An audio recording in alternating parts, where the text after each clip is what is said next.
తెలుగు నెలల్లో పుష్యమాసం 10వ మాసంగా పరిగణించబడుతుంది. పుష్యమాసంలో శనిదేవుణ్ణి ప్రత్యేకంగా పూజిస్తారు.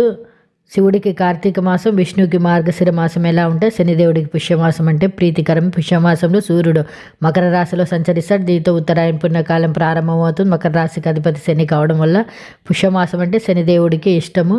పుష్యమాసం డిసెంబర్ 20 నుంచి ప్రారంభమై జనవరి 18తో ముగుస్తుంది. అమావాస్య నాడు శనికి తైలాభిషేకం చేస్తే చాలా సమస్యలు తొలగిపోతాయి.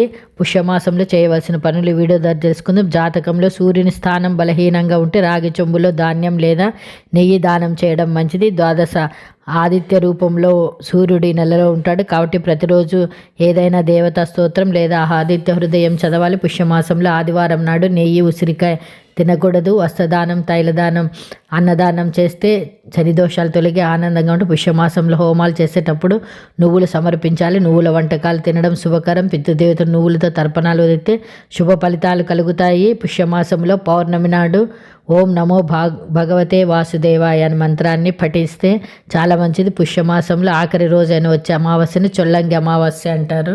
ఈ వీడియో నచ్చితే తప్పకుండా లైక్ చేయండి, షేర్ చేయండి, సబ్స్క్రైబ్ చేయడం మాత్రం నమస్తే.